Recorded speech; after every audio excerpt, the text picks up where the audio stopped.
Hello everyone. Last week I was lucky enough to be invited by Capcom to get hands-on with 3 of the games from the upcoming Marvel vs Capcom Fighting Collection. So it goes without saying, I owe a massive thank you to Capcom for giving me the opportunity to get hands-on this early. I have very fond memories of these games, having spent a lot of my youth playing arcade fighters. The Capcom vs games always stuck out to me as some of the best. I mean, what's cooler than Ryu taking on bloody Iron Man, Cammy taking on Wolverine, or Hulk beating, well, whoever the hell he wants. The point is, these games had an impact not only on myself, but many up-and-coming fighters, so the fact that these classics will soon be available for easy access on consoles and PC with a bevy of new features is a surprise to be sure, but a welcome one. During my time at Capcom, I got hands-on with X-Men Children of the Atom, X-Men vs Street Fighter, and Marvel vs Capcom 2, the first of which was Children of the Atom. Bear in mind, I don't consider myself the best at fighting games, so to me, Children of the Atom is still as hard as I remember, but slipping back in felt very comfortable. I felt like I regained my youth. I spent most of my time playing with Wolverine as he was the only one I had a semblance of what his moves were. Thankfully, the command screen was only a click away and I was able to remind myself what this beast could do. The AI is of course incredibly unforgiving.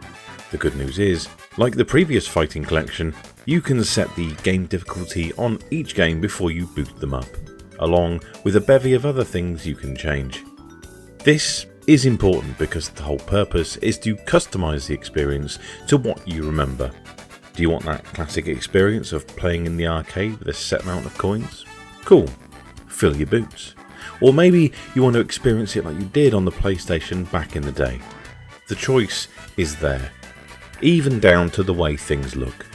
Once again, much like Capcom Fighting Collection, you can mess around with the display filters to make it as crisp as you like, or as old school like you remember. During the preview, I tried a bunch of different filters but preferred the look of the old CRT TVs all day long.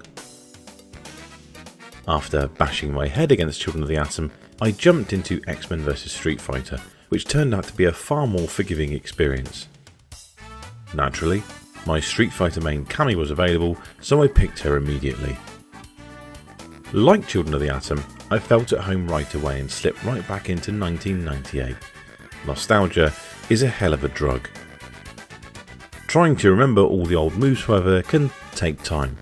Thankfully, if you're looking to come out of the gates all guns ablaze, then the one button special move feature is there to take advantage of while you're getting used to things. You can customize your button layout as you please, but by default the left bumpers are set to do specials and supers. It's a neat little feature which is disabled during online ranked games, which I like. Another way to familiarise yourself with the moves is via the marquee cards, which you can bring up from the pause menu at any time. These are the classic cards you would have seen at your local arcade, and it's so cool to have these here. Finally, I went hard on Marvel vs Capcom 2. This was probably my favourite, and it feels like it hasn't skipped a beat. It's still ridiculously fun to play, and the selection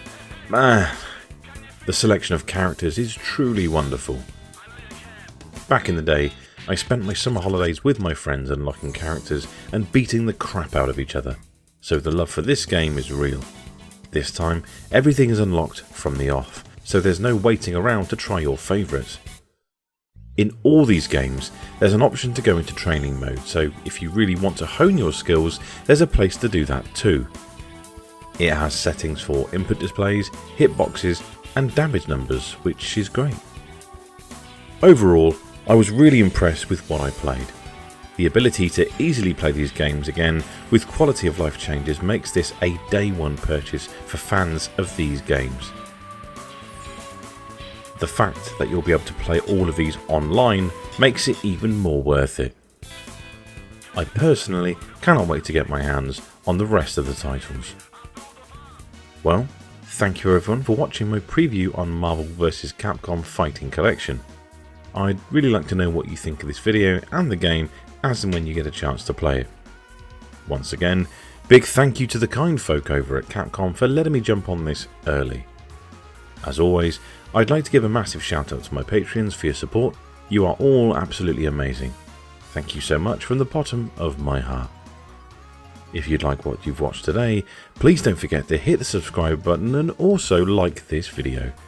As always, I'd like to take this opportunity to thank everyone who's been watching deep dives, everyone that's subbed to the channel, and also a big thank you for all your support, comments and general feedback.